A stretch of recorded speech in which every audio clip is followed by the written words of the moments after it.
दोस्तों नमस्कार।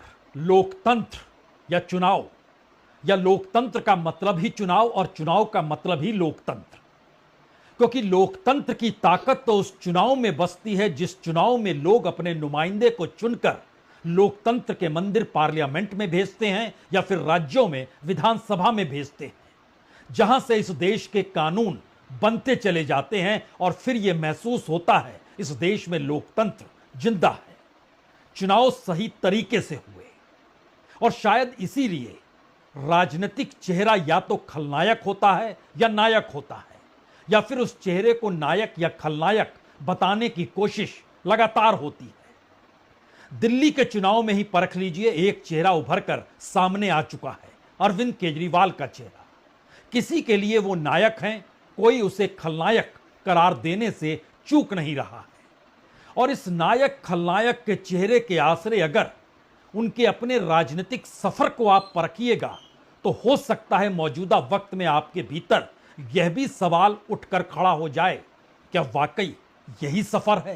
क्योंकि सफर की शुरुआत तो आंदोलन से होती है, जब महात्मा गांधी की तस्वीर मंच पर चस्पा हो।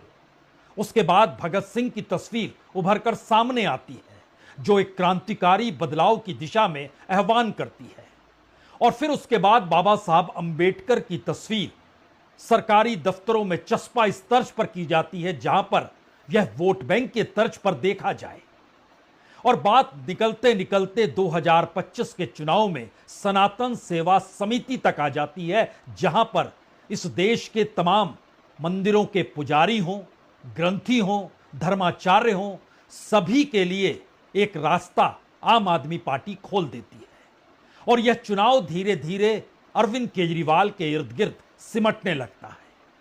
लेकिन यह चुनाव, यह आंदोलन की शुरुआत हमें लगता है आज हर क्षण को परख लीजिए। क्योंकि एक चेहरा 2014 में नरेंद्र मोदी का भी था। वो चेहरा गुजरात से निकला था।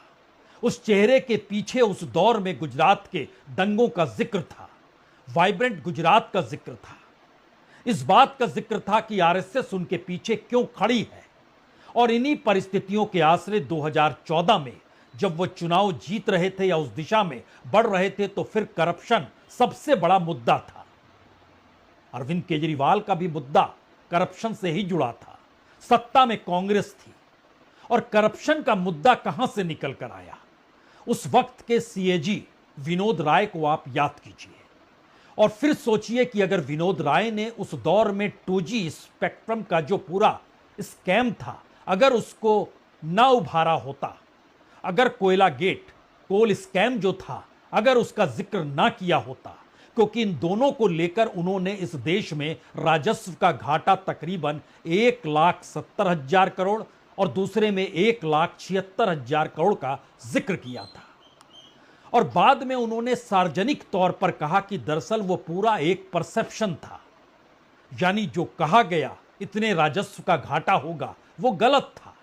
यानी एक व्यक्ति नौकरशाही के शीर्ष पर बैठकर इस देश के भीतर जिन मुद्दों को अपनी कुर्सी के जरिए और कलम के जरिए उभार देता है, राजनीति उसे लपक लेती है। यह बात तो किसी को भी समझ में आ सकती है। लेकिन राजनीति ही अगर उस कुर्सी को खाद पानी देने लग जाए तो इसके मतलब बहुत साफ है कि आने वाले वक्त में इस देश के भीतर में अब राजनीतिक सत्ता ये सोचने लगी है कि जब कुर्सियों पर बैठे हुए चेहरे राजनीतिक चेहरे हो नहीं सकते हैं और इस देश के भीतर का लोकतंत्र राजनीतिक चेहरों के आसरे जीता और मरता है, तो फिर वो कल्प्रिट होंगे या नहीं होंगे, वो खलनायक होंगे या नहीं होंगे, इसकी सुनवाई तो कभी नहीं होगी। शायद इसीलिए इस देश के भीतर विनोद राय की जो शुरुआत थी, उसने इस देश में अन्ना आंदोलन को जन्म दिया। उनके फैसले या उनके परसेप्शन ने बीजेपी को सत्ता तक पहुंचा दिया। उस दौर में पार्लियामेंट चल नहीं रही थी और उस परिस्थिति से जब आप आगे निकलकर मौजूदा वक्त में खड़े होंगे तो हो सकता है कई चेहरे आपके जहन में इस दौर में आ जाएं और आप वाकई सोचने लगें कि अच्छा, इनका जो योगदान होना चाहिए, जिन पदों पर ये बैठे रहे, उन पदों से जो फैसले निकले, जहां जहां जिस जिस कानून के तहत इनके हस्ताक्षर हुए, असल कल्प्रिट तो यही है। लेकिन राजनीति ने उसे लपक लिया या राजनीति ने उन्हें ही सामने लाकर खड़ा कर दिया। मसलन आपके जहन में चीफ जस्टिस रंजन गोगोई का नाम आ सकता है। जैसे ही वो पार्लियामेंट में पहुंचे रिटायरमेंट के बाद, एक के बाद एक उनके फैसलों पर हर किसी की नजर जाने लगी।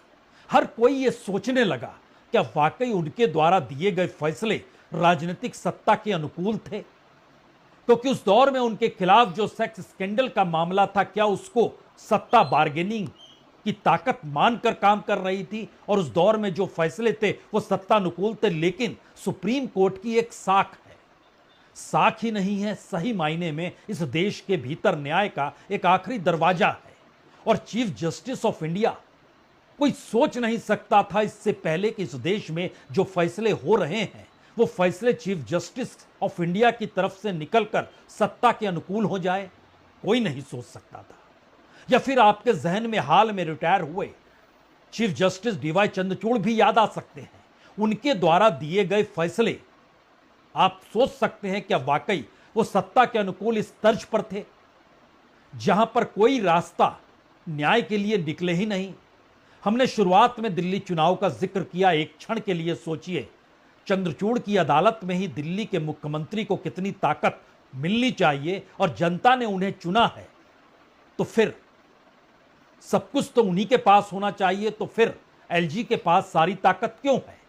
फैसला देते वक्त कलम नहीं डिगी और उसमें लिखा गया कि सारी ताकत दिल्ली के मुख्यमंत्री के पास होगी, लेकिन एक लाइन खींची गई जिसमें इस बात का जिक्र था कि अगर संसद चाहे तो वो जिसे चाहे उसे ताकत दे सकती है, और संसद ने मोहर लगा दी कि एलजी के पास दिल्ली की पूरी ताकत होगी, पूरी सत्ता उन्हीं के इशारे पर चलेगी। अब आप यहां पर एक सवाल कर सकते हैं, तो दिल्ली में चुनाव क्यों हो रहे हैं? इस चुनाव का मतलब क्या है जब चुनी हुई सरकार के हाथ में कुछ भी नहीं है? बिजली पानी देने का काम तो म्युनिसिपल कॉरपोरेशन कर सकता है, इसके लिए इतना बड़ा चुनाव, और उस चुनाव में प्रधानमंत्री का कूद जाना। मुख्यमंत्री अरविंद केजरीवाल जो इससे पहले थे वह भी कूद गए। यानी राजनीतिक तौर पर दिल्ली का वह चुनाव सबसे बड़ा हो गया जिस चुनाव के भीतर मुख्यमंत्री के पास कोई ताकत ही नहीं है। लेकिन राजनीतिक चेहरा अरविंद केजरीवाल है, राजनीतिक चेहरा एलजी नहीं है। राजनीतिक चेहरा किसी भी नौकरशाही के जरिए दिया गया कोई फैसला या उस नौकरशाही का चेहरा नहीं है। अब बहुत दूर नहीं जाइए, याद कीजिए उससे पहले एक बार फिर लौट चलिए जब आंदोलन की शुरुआत अरविंद केजरीवाल ने की थी, या फिर प्रधानमंत्री नरेंद्र मोदी प्रधानमंत्री बने थे, निर्भया कांड हुआ था। निर्भया कांड के वक्त बड़ी तादाद में लोग रायसीना हिल्स पर नजर आए थे। लग ऐसा रहा था जैसे इतने सारे लोगों का हुजूम पता नहीं राष्ट्रपति भवन में न घुस जाए। उस वक्त होम सेक्रेटरी कौन थे? आरके सिंह थे। वही आरके सिंह जो बाद में मोदी कैबिनेट के हिस्सा बन गए। वही आरके सिंह जो होम मिनिस्ट्री में रहते हुए उस वक्त किन परिस्थितियों के साथ किस दिशा में काम कर रहे थे, वह उस अक्स तले भी समझा जा सकता है जब एक नाम संजय बारू का भी आ जाए। और सोचने लगे आप भी कि संजय बारू तो मनमोहन सिंह के मीडिया एडवाइजर थे। अगर उन्हें लगने लगा कि दरअसल मनमोहन सिंह सही व्यक्ति नहीं है या सही काम नहीं कर रहे हैं, तो उन्होंने इस्तीफा क्यों नहीं दे दिया? बतौर मीडिया एडवाइजर रहते हुए जो उनका काम था कि मीडिया के साथ प्रधानमंत्री के ताल्लुकात कैसे रहें, उन्होंने एक किताब लिख डाली जिस किताब के जरिए भारत की राजनीति में एक भूचाल भी आया। और वो मौजूदा वक्त में भी परिस्थिति ऐसी रही कि उस किताब का जिक्र पूर्व प्रधानमंत्री मनमोहन सिंह की निधन के बाद भी, उनके अंतिम संस्कार को भी सम्मान मिला या नहीं मिला, कांग्रेस ये सवाल खड़ा करती रही। और उस दौर में संजय बारू की किताब का ये कहकर जिक्र होने लगा वो तो एक्सीडेंटल प्राइम मिनिस्टर थे। इन चेहरों को लेकर क्या आपके जहन में यह भी आता है कि ईडी में पहली बार किसी डायरेक्टर को एक बार नहीं, दो बार नहीं, 3 बार एक्सटेंशन मिला? संजय कुमार मिश्रा। और उस एक्सटेंशन के दौर में उन्होंने कितने पॉलिटिशियंस के करीब रहे, बिजनेसमैन और इस देश के बड़े बड़े कॉरपोरेट से जुड़े हुए लोगों पर छापे मारे।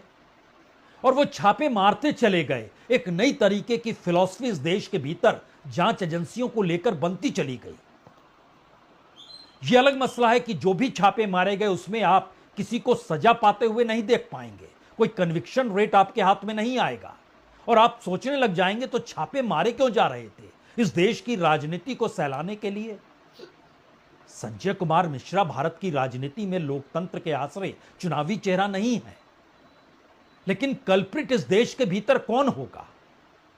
जब पूरी फहरिस्त लेकर आपके सामने एक एक नौकरशाही की निकल कर आएगी। धीरेन्द्र अस्थाना साहब जो एक वक्त सीबीआई के स्पेशल डायरेक्टर थे, ए.के. वर्मा थे, और सीबीआई के भीतर रात के 12 बजे इस देश के NSA national security adviser Doval साहब जो मौजूदा वक्त में भी हैं, रात के 12 बजे के बाद एक ऑपरेशन हुआ सीबीआई दफ्तर में, यानी एक स्वायत्त संस्था है।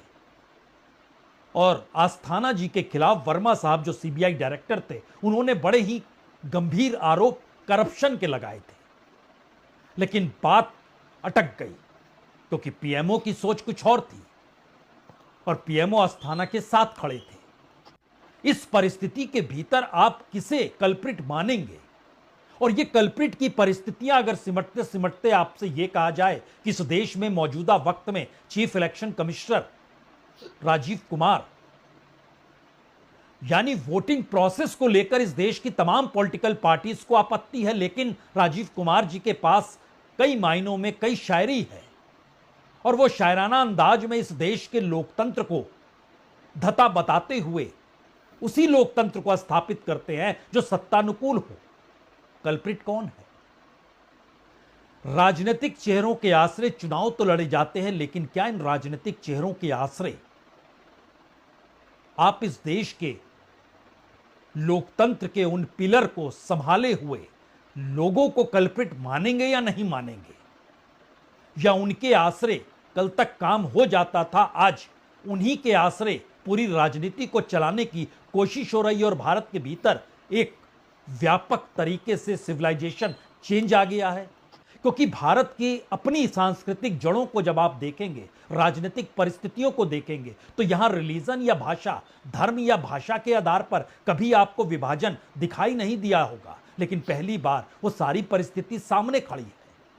इस देश के माइनॉरिटीज को लेकर सवाल सामने खड़े हैं, इस देश के दलित आदिवासियों को लेकर सवाल सामने खड़े हैं, इस देश में पिछड़ों के हकों के सवाल जिस तर्ज पर रखे जा रहे हैं, वो तमाम परिस्थितियों में इस देश में शायद अंग्रेजों के दौर की असमानता को भी पार कर चुकी असमानता में भी तस्वीरें चस्पा की जाती है इस देश के नेताओं की, और टटोला जाता है उसी आश्रय कि आखिर की हकीकत क्या है।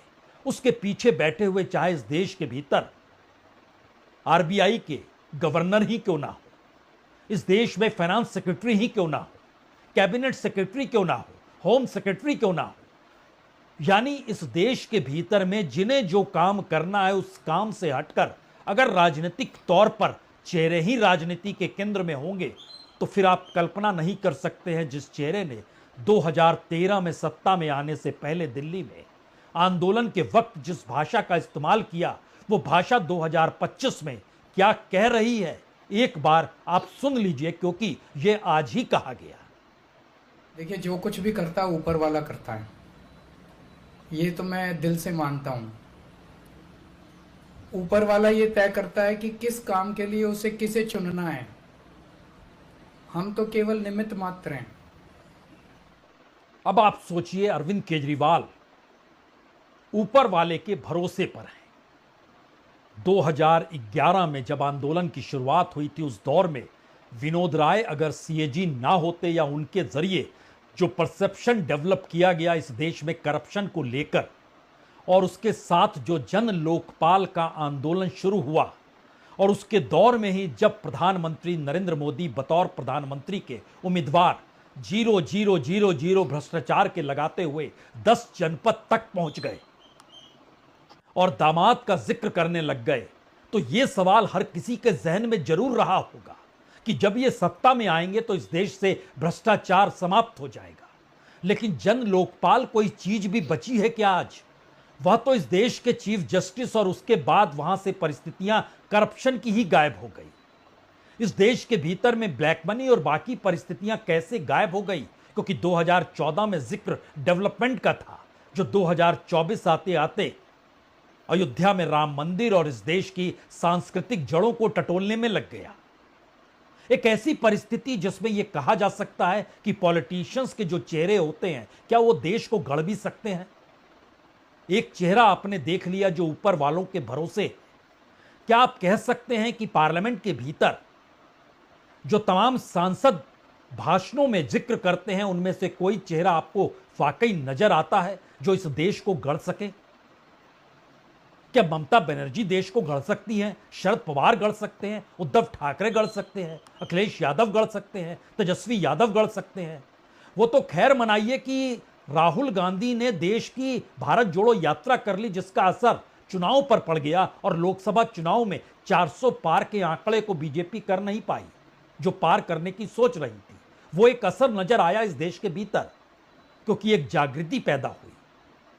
लेकिन क्या यह भी सोचा जा सकता है कि विधूड़ी सड़ी का शख्स नेहरू गांधी खानदान की किसी बेटी को जिस तर्ज पर निशाने पर ले, वो सिवाय इसके कि वो जानते हैं कि दरअसल ये निशाने पर लेने के बाद इस देश के भीतर छवि के खिलवाड़ कैसे होता है, राजनीतिक तौर पर यही महत्व में बना दिया जाएगा, और यही हो गया।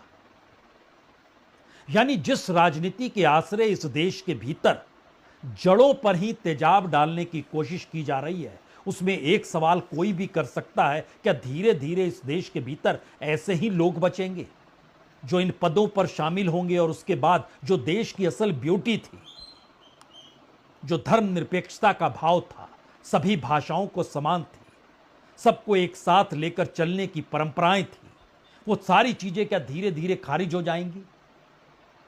या ऐसी व्यवस्था धीरे धीरे आती चली जाएगी जिसमें आप कह सकते हैं कि एक सीमा तक तो ठीक होता है कि अनग्रेटफुल की परिस्थितियां रहे, लेकिन अनग्रेटफुल की परिस्थिति भी अगर सीमा लांघती चली जाएगी तो फिर बचेगा क्या? बाबा साहब अंबेडकर की तस्वीर दीवार पे चस्पा कर दी गई, लेकिन सवाल यह भी है, क्या किसी ने पढ़ा? जो उन्होंने पीएचडी की थी कोलंबिया यूनिवर्सिटी से या फिर लंदन स्कूल ऑफ इकोनॉमिक्स से, जिस समानता का वो जिक्र कर रहे थे, पढ़ा गया? जिस संविधान को उस आश्रय उन्होंने लिख डाला, उस आश्रय भारत की राजनीति में उनको ही मुद्दा बना दिया गया, और पार्लियामेंट के भीतर उन पर जिस लिहाज से कमेंट किए गए, वो शायद अपने तरीके से इस बात को इंगित करते हैं कि खुद जो पार्लियामेंट के भीतर बैठे हुए सांसद हैं, उनकी भी तो पुरानी पीढ़ियां होंगी। जिस देश में आंदोलन आजादी का चल रहा था, संविधान लिखने की प्रक्रिया चल रही थी, इस देश के भीतर में किस तरीके से इस देश को आगे बढ़ाना और सोचना है, वो तो उनकी पीढ़ियां भी सोच रही होंगी। क्या किसी भी सांसद की पुरानी पीढ़ी में वह योगदान उस तर्ज पे नजर आएगा जो आज की तारीख में हर किसी को निशाने पर इस रूप में लेते हैं कि इस देश के भीतर कुछ भी ग्रेट ना बचे, अनग्रेटफुल की स्थितियां धीरे धीरे बढ़ती चली जाए? यानी जो एक फैब्रिक पूरी सोसाइटी के लिए काम कर रहा था, वो फैब्रिक टूटता चला जाए, और फिर वो नौकरशाही हो, वो पुलिस हो, वो न्यायपालिका हो, वो मीडिया हो, हर जगह ऐसे लोगों को ही रखा जाए जो कि इस देश की सत्ता के अनुकूल, सत्ता के चेहरों के आश्रय, चुनाव और चुनाव के आश्रय लोकतंत्र को जीवित रखने और बचाने का खेल सबको समझाने लगे। यही तो परिस्थिति मौजूदा वक्त की है। इसीलिए तो हमने आपसे शुरू में जिक्र किया किस तर्ज पर इस देश में नौकरशाही और पदों पर बैठे हुए लोगों ने खिलवाड़ किया। वो हर जगह मौजूद है इस दौर के भीतर में, लेकिन वह खलनायक नहीं है, वो पॉलिटिकल चेहरा नहीं है। उनके आश्रय इस देश में चुनाव नहीं होता है। चुनाव उन चेहरों के आश्रय होता है जो राजनीति, उनके वैसे तो कई चेहरे इस देश में आएंगे और चलते चले जाएंगे, और धीरे धीरे एक न्यूट्रल परिस्थिति अगर लेकर आइए तो कोई भी कह सकता है कि कल को अगर आप इस देश में नया सीईसी ले आइए, चीफ इलेक्शन कमिश्नर, तो हो सकता है 2024 के भी चुनाव आपको पलटते हुए दिखाई दे जाएंगे। यह एक ऐसी परिस्थिति इस देश के भीतर क्या पहली बार आई है, या इन परिस्थितियों के साथ भारत की राजनीति अब उस चुनावी मैदान में तब्दील हो गई है जहां पर सत्ता को यह लगता है कि किसे खड़ा करना है, किसे बैठाना है।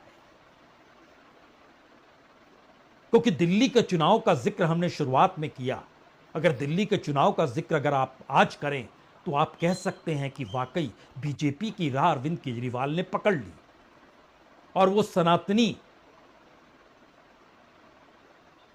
मुद्दे के आश्रय इस देश की धर्म और सांप्रदायिकता के बीच आकर खड़े हो गए।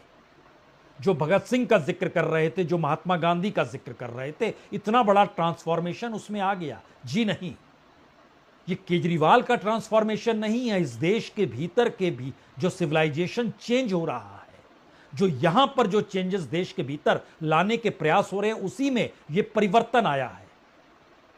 अरविंद केजरीवाल के पीछे कौन खड़ा है और जो खड़े हैं क्या वो चाहते हैं इस बार वो चुनाव हार जाएं? एक राय तो यह भी है कि दरअसल जो बीजेपी केजरीवाल से लड़ रही है उस बीजेपी की जरूरत केजरीवाल है, क्योंकि कांग्रेस उभर ना पाए। जहां जहां केजरीवाल की मौजूदगी होगी वहां वहां कांग्रेस को संकट होगा, और केजरीवाल अगर खत्म हो गए तो कांग्रेस एक झटके में सामने बड़ी ताकत के तौर पर उभर कर आ जाएगी, क्योंकि एंटी कांग्रेस तो खुले तौर पर अरविंद केजरीवाल ही है। वो नवीन पटनायक नहीं है, वो शरद पवार नहीं है, वो ममता बनर्जी नहीं है, वो उद्धव ठाकरे नहीं है, वो अखिलेश यादव भी नहीं है, वो तेजस्वी यादव भी नहीं है। लेकिन राजनीतिक तौर पर इस दौर में मौजूदा अस्तित्व को बचाने की राजनीति को ही चुनावी परिवेश में लाकर लोकतंत्र की जिस सियासत को जीने की कोशिश में यह देश लगातार कर रहा है, उसमें असली कल्प्रिट तो गायब हो गए और वो कहीं के नहीं है। इस देश में सीएजी लंबे वक्त तक गिरीश चंद्र मुर्मू रहे, 2020 से 2024, और उससे पहले याद कीजिए राजीव महर्षि रहे 2017 से 2020। क्या इस दौर में सीएजी ने कोई रिपोर्ट विनोद राय की तर्ज पर देने की कोशिश की? नहीं की। उस तर्ज पर तो छोड़ दीजिए, कोई रिपोर्ट ही नहीं दी कि इस देश के भीतर में तमाम कैबिनेट मिनिस्टर्स और कैबिनेट के भीतर के जो मंत्रालय हैं वो किस रूप में काम कर रहे हैं, जो कि एडिटर जनरल का एक काम होता है। वो कुछ भी नहीं किया गया, तो वो अपना काम नहीं कर रहे हैं। उनकी मौजूदगी उसी सत्ता ने की है जो सत्ता ये सोचती है। तो एक वक्त विनोद राय से आप शुरुआत कीजिए या संजय बारू से आप शुरुआत कीजिए और वहां से मौजूदा वक्त में आइएगा, तब आप समझ जाएंगे कि दरअसल उस दौर में पॉलिटिक्स के लिए ब्यूरोक्रेसी ने अगर एक कारपेट बिछाई तो मौजूदा वक्त की पॉलिटिक्स ने यह समझ लिया अब ऐसे ही लोगों को नियुक्त करो जो कारपेट को बिछाते चले जाए, उन्हें बताने की जरूरत ना पड़े। तो वैसे ही नियुक्तियां, वैसे ही तर्ज, वैसे ही फैसले इस दौर में एक के बाद एक, चाहे वो न्यायपालिका के जरिए हो, चाहे ब्यूरोक्रेसी के पूरी कार्यप्रणाली के जरिए हो, चाहे मीडिया से उठते हुए सवालों पर गौर करें, तब आप समझ पाएंगे कि अच्छा एक ऐसी परिस्थिति सामने आकर खड़ी हो गई। एक क्षण के लिए यह तस्वीर देख लीजिए, आप हैरत में आ जाएंगे। यह तस्वीर बीजेपी के मंच की है या आम आदमी पार्टी के मंच की है?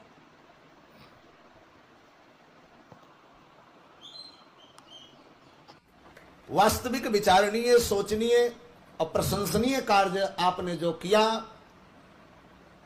वह न भूतो न भविष्यति अभी तक किसी पार्टी ने नहीं किया है। यद्यपि मैं भाजपा के राष्ट्रीय कार्यालय का नींव रखने वाला व्यक्ति हूं, बात आई जब सनातन की तो हमने कहा कि जो सनातन धर्म के लिए काम करेगा या शरीर उसके साथ चलेगी। आप कहेंगे वोट की खातिर ही तो यह सब करना पड़ रहा है। तो आखिरी सवाल तो यही है, चुनाव दिल्ली में है, दिल्ली के मुख्यमंत्री के पास कोई पावर नहीं है, बावजूद इसके देश के प्रधानमंत्री, देश के गृह मंत्री, देश के रक्षा मंत्री, तमाम पॉलिटिकल पार्टीज के बड़े बड़े नेता और इंडिया गठबंधन जो बना था वह भी दिल्ली चुनाव को लेकर टूट गया। समाजवादी पार्टी ने कहा हम समर्थन आपको देंगे, ममता बनर्जी ने कहा हम समर्थन आपको देंगे, कांग्रेस अलग थलग पड़ती हुई दिखाई देने लगी। यानी राजनीतिक तिकड़मों के आश्रय, राजनीतिक चेहरों के आश्रय, राजनीतिक चेहरों में नायक और खलनायक खोजने के आश्रय इस देश के भीतर लोकतंत्र को जिंदा रखने की ख्वाहिश यह देश समेटे हुए है। लेकिन सच तो यह है कि असल में इस देश के सबसे बड़े जो खलनायक हैं उस दिशा से हर किसी ने आंखें मूंद ली, तो फिर वही कतार मौजूदा वक्त में इस लोकतंत्र की परिभाषा को गढ़ने में लग गई और उसी को कानून बनाने में जुट चुकी है। बहुत बहुत शुक्रिया, बहुत बहुत शुक्रिया।